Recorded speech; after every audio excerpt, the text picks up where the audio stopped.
Second tweet comes from SJ at SJ Basketball 8. And she says, not going to lie, I hate seeing longtime franchise players leave their teams to go somewhere else. I know Klay came to my team, but him leaving the Warriors is still so weird to me. I feel like once you hit the 13-year mark, you and that team got to work out whatever issues you have. Gifted, would you have wanted to keep Klay and wanted him to work out whatever issues he had with Golden State? See, okay, I feel like I'm a different fan, and people are going to call me things because of this, but I really didn't mind Klay leaving. I wanted him to stay. That would have been, optimal, but I understand that at the age of his career on this team, athletically, he's still not the same. As a shooter, he still provides a ton of value, but now his overall variance as a player really impacts the entire team. I wanted him to stay, of course, but if it couldn't happen, it wasn't going to be a thing that dramatically made me lose sleep. And maybe that's because I acknowledge what he gave us, right? I acknowledge how important he was to all of our championships, but I know how to separate that from 2025. So I'm a bit in the middle. Going to be in the middle. Yeah. I think it was time. Just my personal opinion. Someone from the outside, I think it was time to let go. I mean, he looked older. He looked slower. He's not the defensive player he used to be.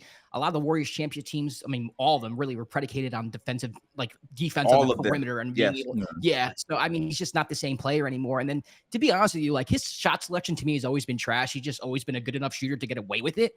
And he just wasn't hitting the same shots that he was hitting in the past, thinking that he's the same player. So to me, I think it's the right time to move on from him. I understand like the sentiment of this tweet, wanting to keep, the players around who you drafted and you want them to retire a Warrior, but that's not what this business is anymore. And I think it was time for the Warriors to move on. Kwab, you have any ideas or anything to say about that? I was going to just say, like, it's just going to look weird with him in the Mavs uniform. Like, no, it is going to be weird. Yeah. You know what I'm saying? Like, I remember I saw somebody put up a Photoshop of it, and I was just like, it doesn't look right. It doesn't look right. His number's 31. It looks crazy.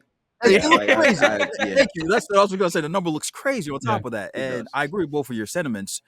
It's just, I'm kind of with you, Gifted, in the middle, where I was like, if he left, cool. If he stayed, cool. Like, I wish they would have worked it out just because of the whole cultural standpoint of like the Splash Brothers, and not having that anymore feels like it's like a weird loss in the NBA because it's been a big part of the NBA, regardless of how like much Klay has regressed because of injuries.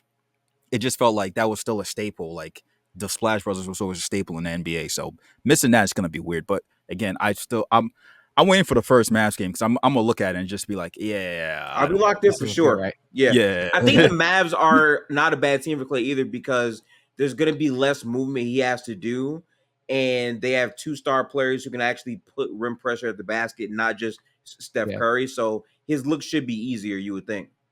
Now I got a quick question though about that. Sure. Last year, it felt like Klay was like taking shots where he felt like I have to get some shots up because I don't know when my next shot's gonna come. Like it felt like he was taking some like you said, some bad shots where you're like, dog, you don't need to shoot that right there. On the Mavs, how is it gonna feel when like he goes through, because there's stretches where like Luka's gonna Luka. You know what I mean? Like not saying like they have great passers in Luka and Kyrie, but sometimes you're not gonna see the ball. And Klay has always felt like the type of shooter where like sometimes he gets antsy when he doesn't get his shots, he needs to get some shots up. How is that going to look on the Mavs if that happens? This is funny because I did a podcast with my guys from the Mavericks Outsiders, by the way, right?